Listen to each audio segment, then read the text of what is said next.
Olá pessoal, sejam todos muito bem-vindos. Estou passando por aqui para mais um episódio aqui no nosso canal, o canal do Paulo Eti. E olha só, essa situação da adolescente de Santa Catarina, que teve o tratamento de câncer barrado pela AGU, a Advocacia Geral da União de Jorge Messias, revela a aberração moral e a insensibilidade indecorosa que governam as decisões da atual gestão brasileira. A coisa é realmente horripilante, mas antes eu vou pedir a você que se inscreva no nosso canal, porque nos parece que a plataforma começou a bloquear. Antes estava vindo num ritmo, muito bom e agora a plataforma começou a segurar para não deixar também crescer, mas você é muito mais forte do que tudo isso. A gente conta com você. Vai ali em cima, se inscreve, manda esse vídeo para um monte de gente que você conhece, principalmente das pessoas em Brasília, e um pouco mais para frente a gente vai explicar isso, tá? Por que a necessidade de mandar esse vídeo, esse programa, esse canal para alguém que você conhece em Brasília. Então vamos lá, vamos continuar falando sobre a situação dessa menina que foi barrada pela AGU na compra de medicamento para o câncer, um medicamento de alto custo. Enquanto a máquina estatal usa o seu peso jurídico para negar um medicamento essencial sob o falso pretexto de responsabilidade fiscal, expõe-se o lado mais cruel de um sistema que decide quem tem o direito de viver, com base no saldo bancário do Estado. É uma vergonha. É a austeridade aplicada com rígida eficiência apenas contra o cidadão indefeso que luta pela sobrevivência. Essa dita contenção de gastos se revela uma farsa grotesca quando confrontada com as investigações da Polícia Federal sobre o descalabro no INSS. O mesmo governo que alega falta de recursos para comprar uma dose de remédio para uma jovem assiste de maneira omissa ao saque dos recursos dos aposentados por meio de esquemas de descontos ilícitos e divergências orçamentárias bilionárias. Fica evidente que o problema nunca foi a ausência de dinheiro, como eles estão dizendo, mas sim para onde o dinheiro, é direcionado e quais bolsos ele segue enchendo. É ou não é? A narrativa de um governo humanitário rui completamente diante dos fatos. Há uma clara e seletiva prioridade institucional que sufoca o trabalhador e o doente, enquanto permite a sangria dos cofres públicos por esquemas corruptos. Trata-se de quadro vergonhoso em que o direito à vida é tratado como mero custo operacional, comprovando que o discurso social não passa de uma máscara para a cordialidade com os diversos interesses de bastidor e o descontrole com a verba do povo. Isso é o que realmente tem assustado. Como é que dizem que o dinheiro não vai dar para comprar medicamentos se outras pessoas entrarem, mas o dinheiro dá para cobrir com todas as despesas quando ele é roubado. Os caras tiram uma fortuna gigantesca e mesmo assim você consegue cumprir com as despesas. Ou seja, o roubo, a corrupção acaba provando que aquele dinheiro não faz falta. O sistema continua operando. Faz falta, se você usar na compra de um medicamento, faz falta no bolso dessas pessoas que vão ter pouco dinheiro para roubar. É por isso que os caras não querem aprovar. Porque quando apresentam uma negativa como essa, e corruptos, bandidos que atuam no esquema do INSS, tiram dinheiro, aquele dinheiro que eles dizem que vai fazer falta, ninguém faz nada. Ninguém vai atrás, muito pelo contrário. Os caras instituem sigilo de 100 anos para que ninguém saiba o que está acontecendo. Nessa edição eu estou recebendo como convidado Alfredo Bessoff, nosso professor, jornalista, dono do canal de Brasília, que também é muito legal. Se você puder, depois passe lá, se inscreva. Alfredo, isso dói demais. A gente vê uma criança de 13 anos precisando de medicamento e já tinha ganhado na justiça. A AGU foi lá e recorreu para não pagar. Veja, se você não paga, essa criança corre o risco de morrer, Alfredo. Mas se você chega para essas pessoas e diz, essa criança vai morrer. Imagine o sofrimento dela, dos pais, dos familiares. O que esses caras vão dizer? Lamento, nós não podemos fazer isso. Por quê? Porque vai faltar dinheiro. Agora, quando os caras roubam, aí ninguém fala nada, né? Muito pelo contrário, mandam encerrar as CPMIs de investigação. Outros não querem abrir outras CPIs para investigar, como foi o caso do senador Davi Alcolumbre, que disse que não iria abrir porque simplesmente ele não queria que o regimento interno dava a ele essa atribuição. Agora, para pagar um remédio para alguém não pode, porque aí falta. Agora, para roubar ninguém fala que não falta, né? Eles tinham que acabar com esse negócio de sigilo de 100 anos e punir todos esses sem vergonhas que roubam o dinheiro que poderia estar sendo usado na compra desses medicamentos de alto custo e ajudando a salvar vidas. É ou não é, Alfredo?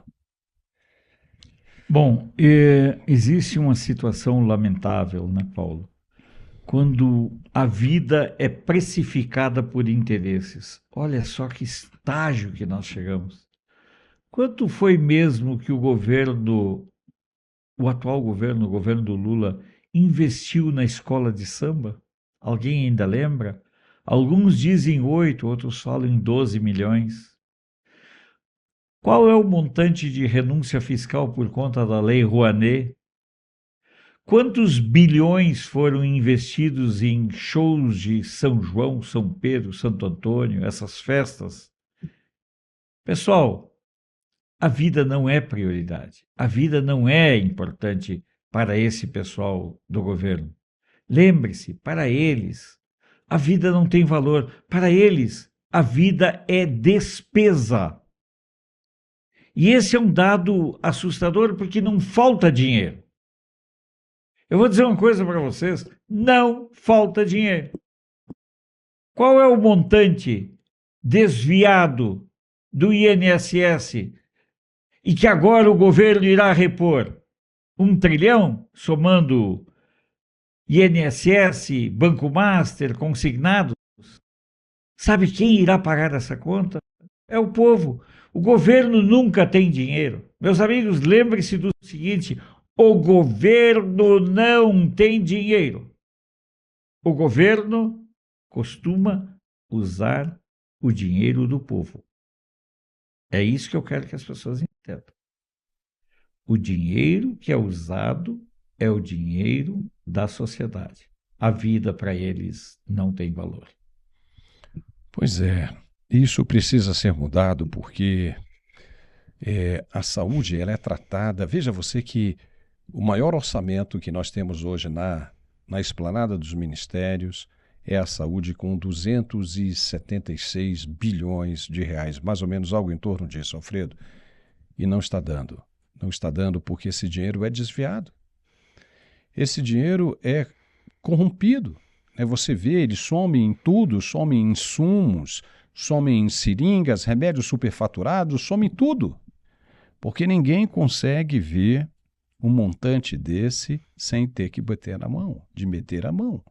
Então, eu acho que o primeiro passo para a gente acabar com isso é transformar o crime de colarinho branco, de corrupção no Brasil, como crime hediondo.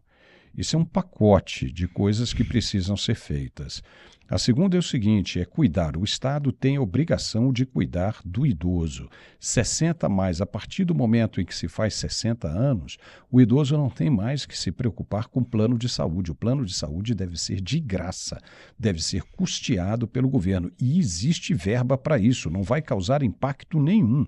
Eu vou te dizer, Alfredo, existe um plano, maravilhoso de projeto de lei que traz justamente isso, plano de saúde de graça para o idoso.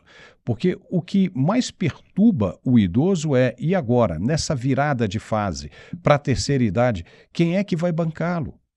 Quando ele se aposenta, ele perde tudo. Se a empresa em que ele trabalhava tinha plano de saúde, ele perde tudo, ele vai ter que pagar. E aquele plano de previdência que ele fez, que ele vai contar com isso no final da vida dele, e de repente ele percebe que aquilo foi roubado, que aquilo foi consumido. Veja, você teve o fundo do Postares dos Correios, você teve o FUNCEF, você teve o fundo do Banco do Brasil, tudo isso os caras meteram a mão. Na cara dura, isso devia ser crime hediondo, devia todo mundo mofar na cadeia, porque aí as pessoas passariam a ter medo de cometer fraudes com relação a essas pessoas que são vulneráveis. Você acha justo isso, uma pessoa que passou a vida inteira contribuindo para que o Brasil chegasse aonde chegou e chega na fase que ele mais precisa, ele é abandonado, é jogado aos leões? Não, não. E existe a possibilidade de assumir todos os custos com os idosos do Brasil, e é isso que vai ter que ser feito. O idoso terá o direito de ser atendido em qualquer hospital particular, porque hoje o presidente fala de uma questão como essa aí, ó, né, falando de SUS, que o SUS, né, abraça todo mundo como se fosse a melhor maravilha do mundo, para fora, mas para dentro nós sabemos que a coisa não funciona assim, Alfredo. Para quem sofre de doenças, né, sérias, como o câncer, por exemplo, sabe que é difícil demais. O SUS não tem condições. Você não tem tempo para esperar remédio para quimioterapia. Se você não tem tempo, se você não tem disponibilidade naquela unidade, você vai morrer. E como é que se resolve isso, Alfredo? O governo tem que arcar com o custo desse idoso. Tem que arcar com o custo do brasileiro. Ele poderá ser atendido em qualquer hospital particular. O Lula não é atendido no Sírio-Libanês? Por que ele não é atendido em qualquer hospital da rede pública? Por quê? Me diga, por quê? Porque o Sírio-Libanês é melhor? Então, aquele cara que não consegue, não pode, aquele idoso que não pode ser atendido numa unidade pública, ele tem que ter o direito e os custos cobertos pelo governo. O governo que ele contribuiu para o Estado ao qual ele contribuiu a vida inteira, em qualquer hospital público do país, a qualquer hora. Você quer falar, né, Alfredo? Fale. Eu quero apenas para lembrar a extrema ironia. Você lembra que o Lula mandou um recado para o Trump dizendo das maravilhas do SUS? Certamente poderia mandar junto esse episódio aí dessa garota de Santa Catarina. Seria muito, muito revelador e muito conclusivo. Olha, a partir do dia 16, a gente vai dar mais detalhes sobre isso, tá? Dia 16 de agosto, isso aqui a gente já está dando esse spoiler aqui, mas a partir do dia 16 de agosto você vai saber como o idoso vai ser tratado no Brasil. E, consequentemente, a saúde pública. Veja, todo mundo vai gostar disso, né, Alfredo? Inclusive as seguradoras. Ninguém vai fazer lobby contra, porque essa aí é uma faixa etária que não interessa às seguradoras. As seguradoras pensam nelas, nos bolsos. E o idoso dá muito custo para essas seguradoras. Elas querem se ver livre deles, entendeu? Dos idosos. E aí, veja, se você é idoso, você já paga um plano de quase R$10 mil, ok? E aí, se você tem uma doença, né, pré-existente, os caras não te aceitam. E se você começa a dar muito trabalho fazendo muita consulta, os caras te descredenciam. E aí pior, às vezes você paga um plano de R$8, R$10 mil e descobre que determinado exame a seguradora não cobre, porque é muito caro. Então para que adianta? Então veja, com relação a essa categoria, ninguém vai enfrentar resistência. Ah, mas da onde que vai tirar o dinheiro? Olha, só você não roubar. Primeiro passo. Só você não roubar no INSS, só você não roubar tipo Banco Master que vai sobrar dinheiro. Nayib Bukele disse, quando o dinheiro não é roubado, ele sobra. Aí vai dar para muita gente. Aí você também tem a redução da dívida pública, vai sobrar dinheiro para burro. E você vai desafogar as unidades públicas. Você desafogando a unidade pública, você vai ter gente sendo atendida na unidade pública 2 dias depois. Vai ter tempo para se consertar os tomógrafos. Me diga uma unidade pública que tem todos os tomógrafos funcionando, principalmente em Brasília, Alfredo. Não tem nenhuma. O hospital de base está com os tomógrafos quebrados, deve ter um funcionando.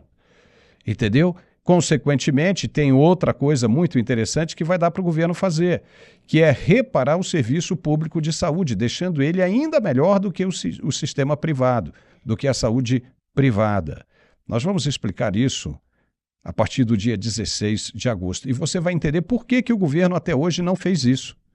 Por que, que o governo até hoje não fez isso? Eu vou lhe mostrar aonde está o dinheiro para ser feito isso, como deve ser feito e em quanto tempo isso está pronto, já funcionando, para o idoso ter o Brasil como o paraíso para essa categoria, para essa faixa etária. Entendeu? A partir do dia 16 de agosto a gente fala sobre isso.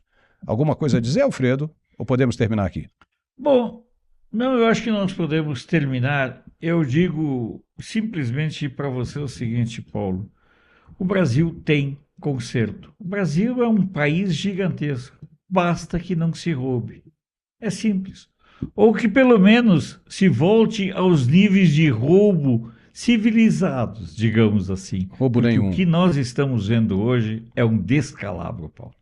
O Brasil é tolerância zero, sem roubo nenhum.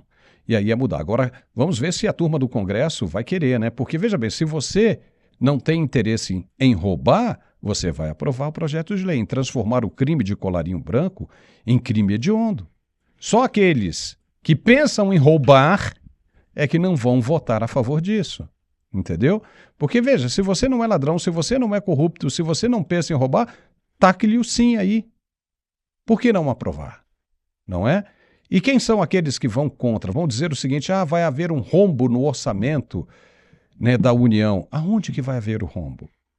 O rombo não acontece com o roubo do INSS. O rombo não acontece com as maracutaias do Banco Master. O rombo não acontece com o gasto, né, desenfreado da dívida pública, o aumento desenfreado da dívida pública. Isso pode.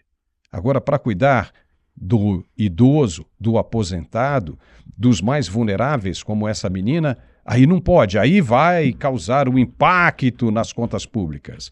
O povo precisa entender que isso são narrativas, ok? São narrativas para convencer você do contrário. Mas a partir do dia 16 de agosto nós vamos mostrar número por número. Estaremos prontos para debater com quem quiser a respeito disso. A gente desmonta qualquer argumento. Alfredo, muitíssimo obrigado, tá bom? E a gente se vê de novo a qualquer momento, né? Lá no outro canal, no canal do Paulo, da Mundial Telenotícias, a gente se vê nessa quinta-feira. Rapaz, já é quinta-feira de novo. O tempo tá voando, hein, Alfredo? O tempo tá voando, né? Alfredo, obrigado, tá? Vou falar do perfume agora, né? Vamos lá, põe aí na tela aí o perfume. Esse aqui também é um patrocinador do nosso canal aqui, tá?